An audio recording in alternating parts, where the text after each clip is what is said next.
Hi, it's my favorite time of day, the time of day when I get to read a good book to you. Today I'm going to read A Porcupine Named Fluffy, and it is by Helen Lester, illustrated by Lynn Munsinger. They wrote and illustrated a lot of children's books together. I'm reading this today because Mr. Vanek requested it, so I hope he enjoys it. When Mr. and Mrs. Porcupine had their first child, they were delighted. Now he needed a name.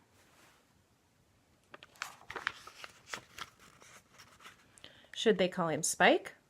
No, Spike was too common. Should they call him Lance? No, Lance sounded too fierce. Should they call him Needle Rooser? No, Needle Rooser was too long. Prickles? Pokey? Killian? Then together they had an idea. Let's call him Fluffy. It's such a pretty name, Fluffy. Do you think Fluffy likes his name?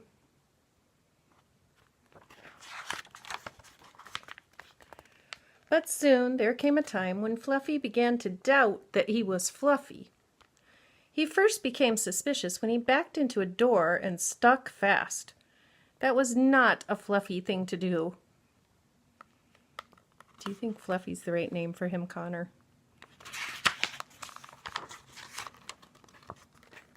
He was even more convinced when he accidentally slept on his back and poked holes in the mattress. A very unfluffy thing to do. When he tried to carry an umbrella, he knew the truth without a doubt. Fluffy definitely wasn't.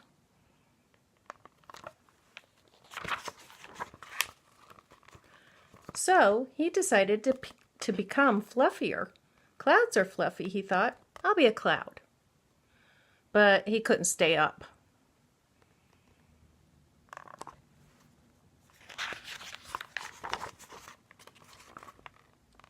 I know, pillows are fluffy, he said. I'll be a pillow.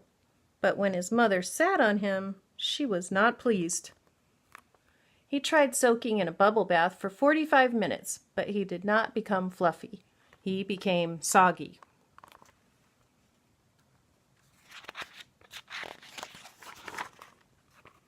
He tried whipped cream. He put a little on each quill. It was not easy, and it took more than half a day. But this did not make Fluffy fluffy. They should have named me Gooey, he sighed. That's a funny picture. He ate a lot of fluffy marshmallows. He rolled in shaving cream and feathers.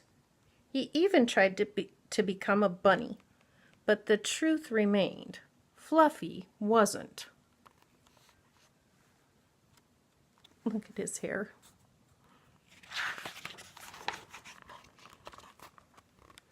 One afternoon, Fluffy set out for a walk, trying to think of ways to become fluffy. Before long, he met a very large rhinoceros.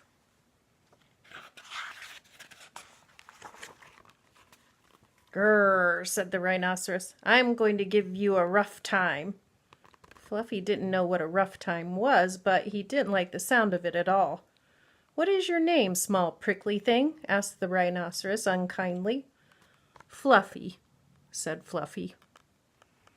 What do you think the rhinoceros is going to say, Lucas?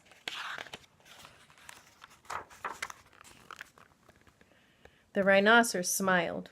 He giggled. Then he laughed out loud. He rolled on the ground. He jiggled and slapped his knees. He roared with laughter.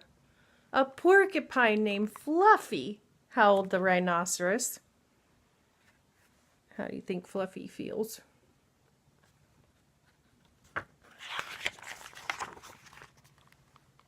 Fluffy was embarrassed, but he tried to be polite. "And what is your name?" he inquired.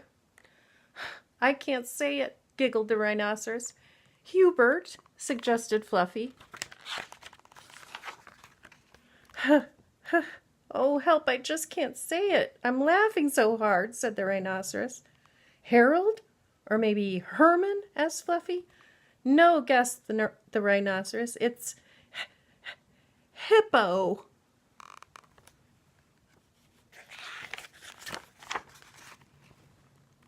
Hippo? A rhinoceros named Hippo? Fluffy smiled. He giggled. Then he laughed out loud. He jiggled and slapped his knees. He howled with laughter. A rhinoceros named Hippo, Fluffy cried. And they're both laughing. A porcupine named Fluffy, a rhinoceros named Hippo. It was almost more than they could bear. Hippo and Fluffy rolled on the ground giggling and laughing till tears came to their eyes. At last they lay exhausted on the ground. From that time on, they were the best of friends. And Fluffy didn't mind being Fluffy anymore, even though he wasn't. That was a funny book. I like it. I like the message it gives too, that it doesn't matter what your name is or what you look like. It just matters that you could be a good friend to someone. Okay, I hope you enjoyed this book, and thank you, Mr. Vanek, for letting me borrow it. I'll see you next time. Bye, Bella.